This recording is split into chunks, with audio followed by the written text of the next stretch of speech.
जय हिंद एस्पिरेंट, स्वागत है आप सभी का तक्षशिला डिफेंस एकेडमी के ऑफिशियल यूट्यूब चैनल पर।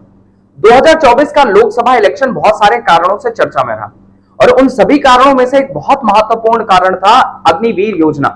लोकसभा इलेक्शन में हमने एग्जिट पोल, ओपिनियन पोल से लेकर रिजल्ट्स में काफी हद तक डिफरेंस देखा और हमें काफी हद तक ये आइडिया भी लगा कि इंडियन मीडिया की जो रैंकिंग होती है डाउन क्यों है। उसके साथ साथ एक योजना जो सबसे ज्यादा चर्चा में इस इलेक्शन के दौरान रही वो रही अग्निवीर योजना।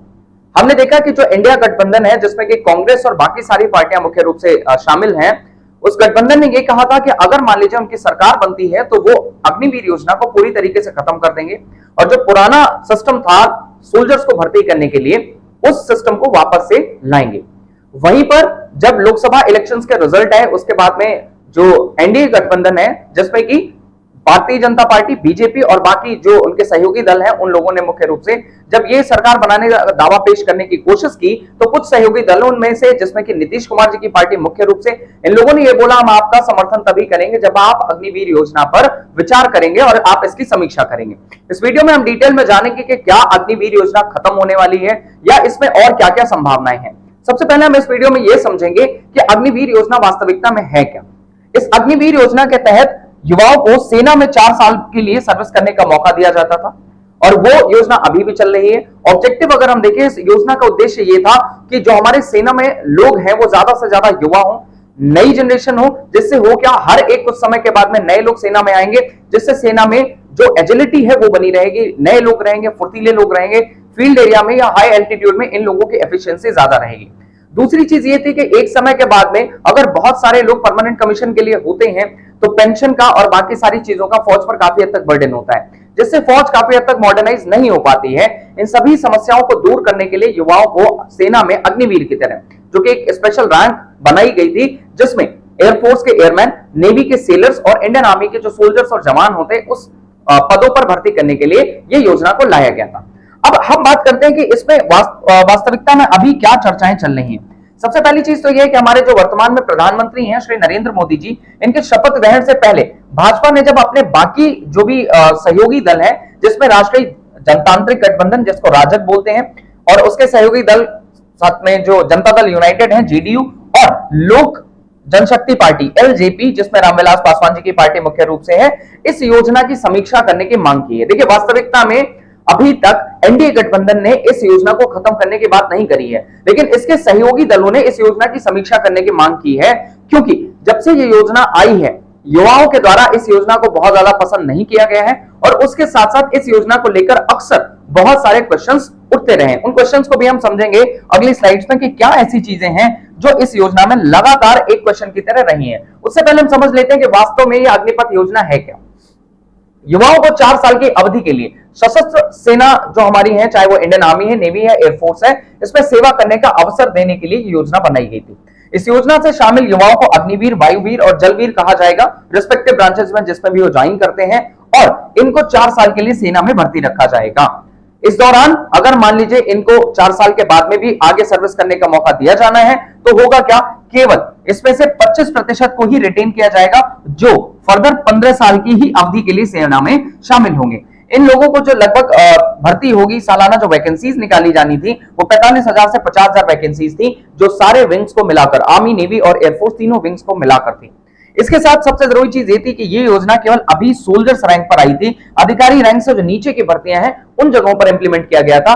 सिंस आपको पता है इंडियन आर्म फोर्सेस में ऑफिसर्स के लिए 2 कैटेगरी हैं, परमानेंट कमीशन और शॉर्ट सर्विस कमीशन, वहां पर इंप्लीमेंटेड है। टूर ऑफ ड्यूटी कुछ समय पहले तक बात चली थी लेकिन उसका इंप्लीमेंटेशन अभी तक नहीं हुआ। अब एक और अगली महत्वपूर्ण सूचना है कि इसमें क्या था, 17.5 से 21 वर्ष की आयु के बीच के ही युवा जो थे वो ज्वाइन कर सकते थे। तो हम ये कह सकते हैं एज जो रेगुलर फोर्सेस की थी ज्वाइन करने की वही थी। अब हम बात करते हैं कि अग्निपथ योजना इतनी विवादित क्यों रही। सबसे पहली चीज थी रिटेंशन बहुत कम था, सीमित प्रतिधारण था जिसमें 25% लोगों को ही जो लोग सर्विस कर रहे हैं उनको रिटेन किया जाना था, 75% लोगों को बाहर किया जाना था। वास्तविकता में इस योजना के बारे में यह नहीं पता चल पाया कि कौन से ऐसे 75% लोग हैं जिनको बाहर किया जाएगा। कोई भी एलिजिबिलिटी क्राइटेरिया क्लियर नहीं किए गए थे। तो ये इसका एक बहुत बड़ा मुद्दा था जिसकी वजह से इस पर लगातार क्वेश्चन उठते रहे। दूसरी बात थी छोटी सेवा अवधि। 4 साल की सेवा के बाद में जो लोग बाहर आएंगे उनको ये लग रहा था कि हमें जो फौज में काम करने का मौका मिला बहुत कम समय के लिए। अगर यही 6 साल 8 साल या 10 साल की सर्विस होती तो शायद हम फौज के लिए और फौज हमारे लिए और भी काफी सारी चीजें कर सकते थे। तो ये एक ऐसा मुद्दा था जिस पर लगातार बात हो रही थी। नौकरी सुरक्षा को लेकर चिंताएं। आप अग्निवीर की तरह अगर इंडियन आर्म फोर्सेस को ज्वाइन कर रहे हैं तो आपको सारे पर्क्स एंड प्रिविलेजेस मिलने थे, कुछ एक चीजों को छोड़कर। लेकिन आपकी जो रैंक थी वो रेगुलर रैंक से अलग थी, आपकी रैंक अग्निवीर की थी। जो रेगुलर रैंक से उनसे आपको अलग तरीके का ट्रीटमेंट था। वास्तविकता में कोई ऐसा डिस्क्रिमिनेशन नहीं था, लेकिन आपका रैंक स्ट्रक्चर अलग से डिफाइन किया गया था, जिसकी वजह से लोगों के मन में लगातार ये चिंताएं थी कि शायद हमें सर्विस से कभी भी हटाया भी जा सकता है। वास्तविकता में जो कि ऐसा नहीं था। और अगली चीज ये थी, कोई भी पेंशन या ग्रेचुइटी नहीं थी। ज्यादातर लोगों का यह मानना था कि अगर हम फौज में सर्विस के बाद में बाहर आते हैं तो हमें दूसरी जगह जब तक काम नहीं मिलता उस दौरान हमारे पास कुछ ना कुछ ऐसा जीवन यापन के लिए पैसा होना चाहिए जहां पर हम लंबे समय तक सस्टेन कर सकें। देखिए, जो आप फंड की तरह पैसा इकट्ठा कर रहे थे, जो 12 लाख रुपए आपको मिलना था, वो एक अलग मुद्दा था। लेकिन लोग ये चाहते थे कि अगर हम सर्विस के बाद में दूसरी जगह काम ना करें तो क्या हमारे लिए कोई पेंशन या फिर कोई ग्रेचुइटी होगा। लेकिन वास्तविकता में कुछ भी ऐसा नहीं था। अब आगे बात आती है कि सरकार का तर्क क्या है और सरकार ने क्या क्या चीजें करी हैं। जो बढ़िया और जो जरूरी इंफॉर्मेशन आपके लिए है वो ये है कि सरकार इस योजना के पुनर्विचार के लिए तैयार है। सरकार ने इस योजना को रिव्यू करने की बात करी है, खत्म करने की बात नहीं करी है। आप सभी ने देखा कि एनडीए गठबंधन ने एक बार फिर से सरकार बनाने का दावा पेश किया है और उसी के साथ उन्होंने बोला कि योजना की समीक्षा करेंगे, हम जानेंगे इसमें क्या क्या चेंजेस हो सकते हैं, लेकिन पूरी तरीके से खत्म हो भी सकती है, नहीं भी हो सकती है। सो ऐसा अभी तक कहीं भी नहीं बताया गया कि ये योजना खत्म की जाएगी। अब सरकार के हिसाब से इसमें क्या क्या कर सकते हैं। देखिए, जो संभावित आयु सीमा है वो 23 वर्ष तक बढ़ सकती है। इसका फायदा आपको कहां मिलेगा? इसका फायदा ये मिलेगा कि आप चाहें तो इनिशियली जो बाकी रेगुलर रैंक्स हैं उनके लिए आप अप्लाई कर सकते हैं, अपेयर कर सकते हैं। अगर आप इसको एक बैकअप ऑप्शन की तरह भी लेकर चलेंगे तो 23 साल की एज तक भी आप अप्लाई कर पाएंगे, जो बच्चों के लिए एक बेहतर मौका हो सकता है। दूसरी चीज, रिटेंशन को 50% तक बढ़ाने पर विचार किया जा सकता है और उसके साथ साथ रिटेंशन के एलिजिबिलिटी क्राइटेरिया को भी और क्लियर किया जा सकता है कि अगर आप इन नीड्स को फुलफिल करते हैं तो ही आपको रिटेन किया जाएगा। उसके साथ साथ जो और सहायक उपाय हैं जो सरकार ने बोले हम कर सकते हैं वो ये है कि अग्निवीरों को हर एक सरकारी नौकरियों में वरीयता दी जाएगी, आपको प्रेफरेंसेस दी जाएंगी, जिससे आपको कुछ हद तक वेटेज मिलेगा और आप बाकी जगहों पर भी काम कर सकते हैं बाहर आने के बाद में।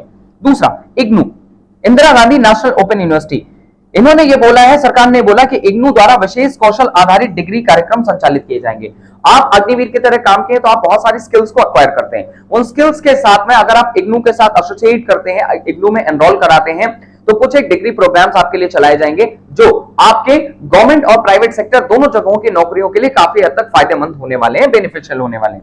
उसके अलावा सीएपीएफ, ये सीएपीएफ रहेगा, सेंट्रल आर्म पुलिस फोर्सेज और असम राइफल्स, इनमें अग्निवीरों को भर्ती में प्राथमिकता दी जाएगी क्योंकि इन जगहों पर आपको लंबे समय तक काम करने का मौका मिलता है।